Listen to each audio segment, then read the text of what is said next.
लाल कुर्ती रावलपिंडी में दरिंदगी की इंतहा। एक यूनिवर्सिटी के प्रोफेसर और पढ़े लिखे शोहर का खौफनाक चेहरा बेनकाब। 45 साल हिना जावेद का बेईमाना कत्ल। हाथ पीछे बांधे, गले में तार, मुंह पर कपड़ा और नहाने वाले शावर से लटकती हुई लाश।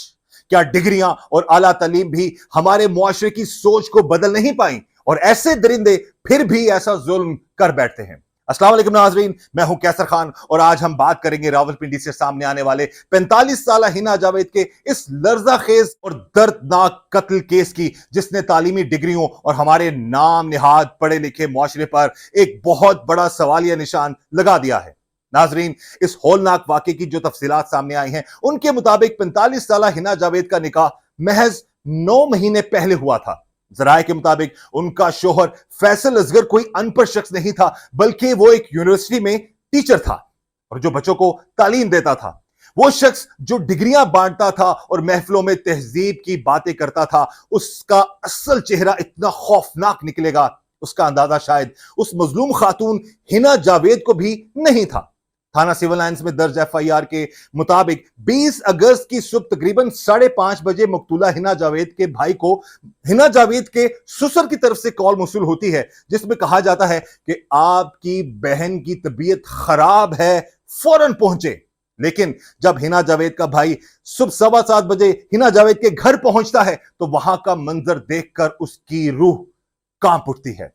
45 साल हिना जावेद की लाश बाथरूम में पड़ी थी। उनके दोनों हाथ पीछे कपड़े से बंधे हुए थे, मुंह पर कपड़ा लिपटा हुआ था, गले में बिजली की तार कसकर बांधकर नहाने वाले शावर से लटकाई गई थी। मकतूला के मुंह से खून और झाग निकल रही थी और उनके भाई के मुताबिक कत्ल से कबल उन्हें शदीद जिस्मानी अजीयतें देने के साथ साथ कोई जहरीली चीज खिलाए जाने का भी शदीद शुबा है। जबकि तबीयत खराबी की कॉल करके उससे खुदकुशी या कुदरती मौत का रंग देने की नाकाम कोशिश की गई। तहकीकात और केस के हकाइक से यह बात भी सामने आई है कि मुलजिम शोहर फैसल असगर शादी के बाद से अक्सर हिना जावेद को शदीद जिस्मानी तशद्दुद और अजियत का निशाना बनाता रहता था, जबकि वो पहले से भी शादीशुदा था और अपनी पहली बीवी को भी इसी तरह शदीद तशद्दुद का निशाना बनाता था, जिससे तंग आकर उसने तलाक ले ली। पहली शादी की इस खौफनाक हकीकत और मुसलसल तशद्दुद के रिकॉर्ड के बावजूद उसने हिना जावेद की भी जिंदगी मुबैना तौर पर छीन ली। इस केस में मकतूला का ससुर भी नामजद है और मकतूला के भाई का शदीद मुतालबा है कि शोहर और मुलाजिम के साथ साथ ससुर के खिलाफ भी कानून के मुताबिक बिला इम्तियाज कार्रवाई की जाए। रावलपिंडी पुलिस ने फौरी इकदाम करते हुए मरकजी मुलजिम शोहर फैसल असगर और घर के मुलाजिम जिशान को गिरफ्तार कर लिया है। क्राइम सीन से फोरेंसिक टीमों ने तमाम साइंसी शवाहिद इकट्ठे कर लिए हैं और पोस्टमार्टम करवाकर मजीद तफ्तीश की जा रही है।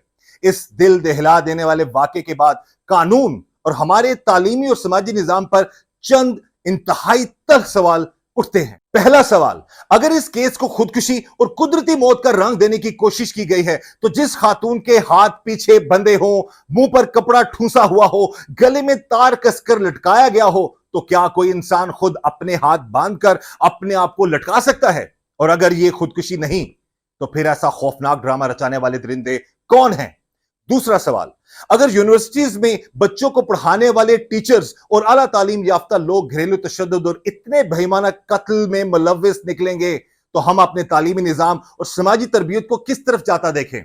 तीसरा सवाल, पहली बीवी को तशद्दुद का निशाना बनाकर तलाक देने वाले और दूसरी बीवी पर मुसलसल तशद्दुद करने वाले ऐसे पुरतशद्दुद और मरीजाना सोच रखने वाले अफराद को कानूनी और समाजी सतह पर वक्त पर बेनकाब क्यों नहीं किया जाता? चौथा सवाल, क्या रावलपिंडी पुलिस नामजद ससुर समेत तमाम बाअसर किरदारों के खिलाफ बगैर किसी दबाव और असर रसूख के शफाफ और सख्त तरीन कानूनी कार्रवाई करेगी? और पांचवा सवाल, आखिर कब तक इस मुल्क की बेटियों को बंद कमरों में यूं ही तड़पा तड़पा कर मारा जाता रहेगा और कब हमारे निजाम इंसाफ से ऐसे दरिंदों को कानून के मुताबिक ऐसी सजाएं मिलेंगी जिसे देखकर किसी और की हिम्मत ना हो? इन सवालात पर तालीमी डिग्रियों के बावजूद सामने आने वाले इस दरिंदगी और रावलपिंडी के इस दर्दनाक लाल कुर्ती केस पर आपकी क्या राय है?